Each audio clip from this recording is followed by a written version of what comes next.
to share some tips and tricks to help your kid develop hand strength.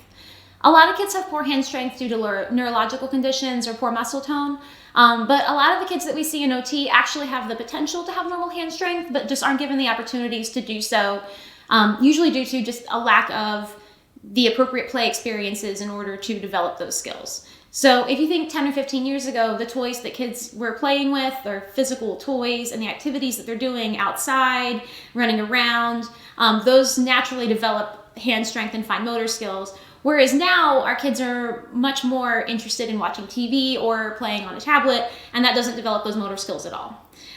This leads to difficulty developing writing skills and learning how to use a writing utensil, as well as cutting skills, learning how to feed themselves with a fork and a spoon, and even having enough hand strength to pull on a sock or pull their pants over their waistband. So a lot of kids that have poor hand strength also tend to have poor upper body strength. A lot of these kids didn't crawl for very long enough and missed that whole developmental period to develop upper body strength and coordination. So it's important to get your kid back on the floor. It could be as simple as while they're playing on their tablet or watching TV, have them lay on their belly up on their elbows, or get them involved in, you can do wheelbarrow walks or animal walks, pick their favorite animal and turn it into a walk where they're on their hands. Some activities you can do to increase their hand strength. So some activities with everyday items at home that you can use to help your kid develop hand strength. Play-Doh's a great one. We can make dinosaur footprints where they put their fingers in and stretch the Play-Doh out. And this builds the muscles on the outside, or the muscles that are on the outside of the fingers and arm there. And then we can make a whole bunch of footprints. Maybe dad makes big dinosaur footprints. We have little ones, and then they squish them all back together and make some more. With Play-Doh also, another fun thing you can do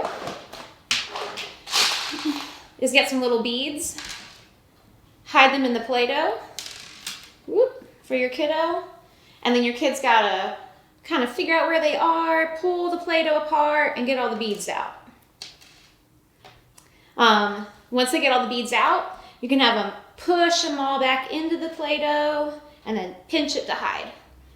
And then they have something to find next time. If that's too easy for your kid, you can also get Theraputty off Amazon or eBay. And it has different resistances, and that'll give your kid a little bit more of a challenge. The next activity you can do, which is fun during bath time, get a big car wash sponge and have them get it wet and then wring it out. And that works on that just overall gross grasp strength. And it's fun for the kid during bath time. During bath time, you can also get a soap bottle or a shampoo bottle, fill it with just bubbles, and have them squeeze all the water out. And that also works on that grasp strength. Also, when you're cleaning at home, you can use just a regular sponge with the kid and have them wring it out, scrub down the table, scrub the walls, and that also helps build that hand strength. And then spray bottles are great too. You can use a regular one that's just empty and put water in it, or you can get a little one from like the dollar store. If your kid can't hold on to it and squeeze by themselves, you can get their hands situated and then provide hand-over-hand assist to help them learn. Another great toy that a lot of us have around are pop links. They go together like this. These can be really hard for some of our friends that they have like floppy wrists, or they have a hard time using both hands at the same time. So trying to connect chains of these can really build on those strengths. And then salad tongs are another fun tool. You can have your kid, you can put a bunch of larger items on the floor, big beads, pom-poms, race cars, whatever, and have them pick them up and put them somewhere else, and that'll help them work on the grasping patterns as well as just overall hand strength.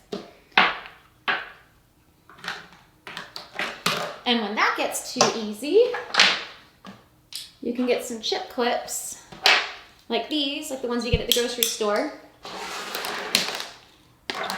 and have your kid practice squeezing to take them off of the surface. A coat hanger is a great one. Any kind of container like this. The handles of drawers are a good place to clip these. And then once that gets easy,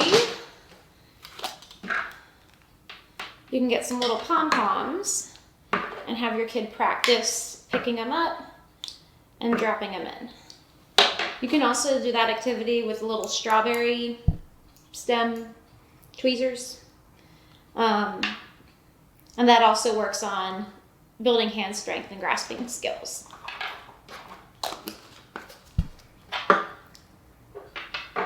And then finally, if your kid gets really good at all of those, a lot of my kids love these little interlocking beads that you can get at Home Depot, Toy Store, Amazon. And these help build more of the muscles in the fingers and help them build enough stability. And these help your kids develop finger strength, ability to use both hands at the same time. If they're too hard, because a lot of these come in really tiny sizes, but you can just take out the really big ones and have them just do the big ones at first until they get good at them. If it's still really hard for your kid, you can hold one and have your kid push the other one in. Thanks for watching. I hope you'll join us next time. My name's Megan and I'm an OT.